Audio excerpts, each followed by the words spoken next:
Lebih kurang 4 km jalan Provinsi Sumatera Utara dari Desa Sibingke ke Desa Aeknauli, Kecamatan Pangaribuan, Kabupaten Tapanuli Utara, rusak parah layaknya jalan ke neraka.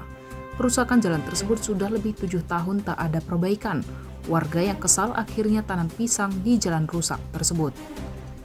Jalan provinsi yang sangat rusak tepatnya di Desa Sibingke ini harusnya menjadi perhatian pemerintah ataupun DPRD Sumatera Utara.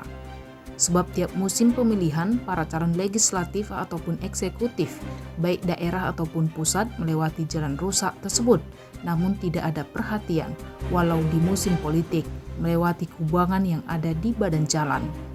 Akibat kerusakan jalan tersebut, tidak jarang terjadi kecelakaan atau kendaraan rusak dan menjadi pemandangan sehari-hari. Salah satu warga desa Sibingke bernama Bindu Pahpahan mengatakan bahwa jalan di desanya seperti jalan ke neraka.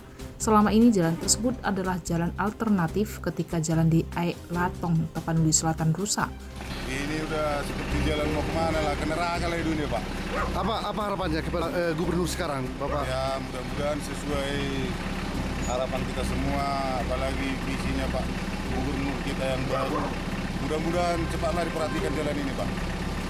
Sebagian besar kendaraan dari Sidempuan atau Medan melintas dari jalan alternatif tersebut.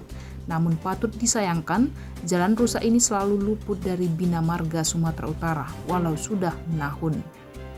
Sementara UPT Bina Marga Tarutung saat dikonfirmasi terkait jalan Pangaribuan yang rusak parah, beberapa staf kantor mengatakan kepala UPT sedang berada di Medan.